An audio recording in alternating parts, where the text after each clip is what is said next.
And the whole multitude of them arose and led him unto Pilate. And they began to accuse him, saying, We found this fellow perverting the nation and forbidding to give tribute to Caesar, saying that he himself is Christ, a king. And Pilate asked him, saying, Art thou the king of the Jews? And he answered him and said, Thou sayest it. Then said Pilate to the chief priests and the people, I find no fault in this man. And they became the more fierce, saying, He stirreth up the people, teaching throughout all Judea, beginning from Galilee to this place. When Pilate heard of Galilee, he asked whether the man were a Galilean. And as soon as he learned that he belonged unto Herod's jurisdiction, he sent him to Herod, who himself also was at Jerusalem at that time. And when Herod saw Jesus, he was exceedingly glad, for he had been desirous to see him for a long time, because he had heard many things about him, and he hoped to see some miracle done by him. Then he questioned him with many words, but he answered him nothing. And the chief priests and scribes stood and vehemently accused him. And Herod, with his men of war, treated him with contempt and mocked him, and arrayed him in a gorgeous robe and sent him again to Pilate. And on the same day Pilate and Herod were made friends together, for before that there was enmity between them. And Pilate, when he had called together the chief priests and the rulers and the people, said unto them, Ye have brought this man unto me as one who perverteth the people. And behold, I, having examined him before you, have found no fault in this man concerning those things whereof ye accuse him. No, nor yet Herod, for I sent you to him, and lo, nothing worthy of death is done unto him. I will therefore chastise him and release him. For of necessity he must release one unto them at the feast. And they all cried out at once, saying, Away with this man, and release unto us Barabbas, who had been cast into prison for a certain sedition made in the city, and for murder. Pilate therefore, desiring to release Jesus, spoke again to them. But they cried, saying, Crucify him, crucify him. And he said unto them the third time, Why? What evil hath he done? I have found no cause for death in him.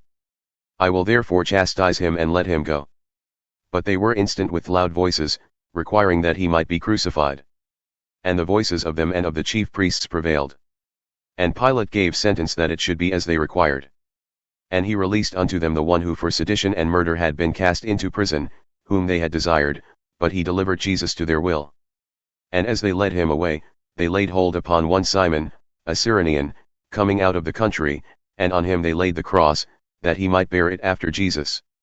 And there followed him a great company of people, and of women who also bewailed and lamented him. But Jesus, turning unto them, said, Daughters of Jerusalem, weep not for me, but weep for yourselves and for your children. For behold, the days are coming in which they shall say, Blessed are the barren, and the wombs that never bore and the breasts which never gave suck. Then shall they begin to say to the mountains, Fall on us, and to the hills, Cover us. For if they do these things in a green tree, what shall be done in the dry? And there were also 2 others, malefactors, led with him to be put to death. And when they had come to the place which is called Calvary, there they crucified him, and the malefactors, one on the right hand and the other on the left. Then Jesus said, Father, forgive them, for they know not what they do.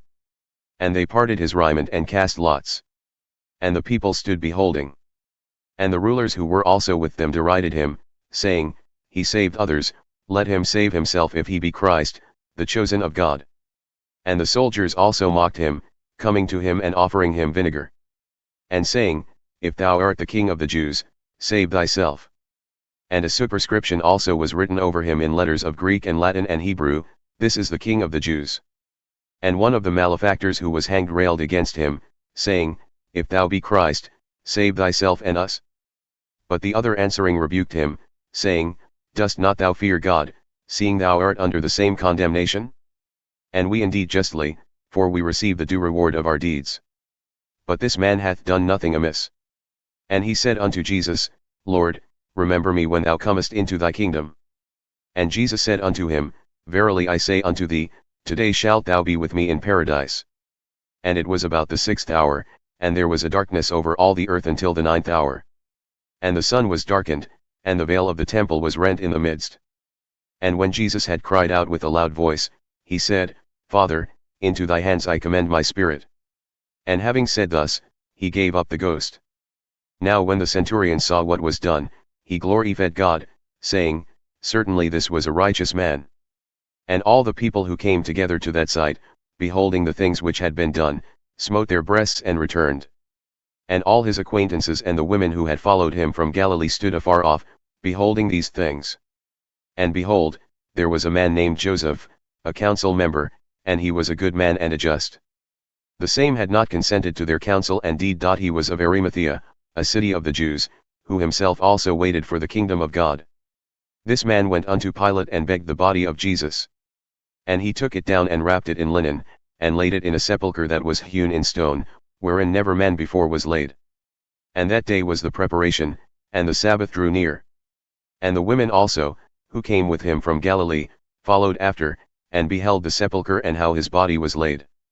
And they returned and prepared spices and ointments, and rested the Sabbath day according to the commandment.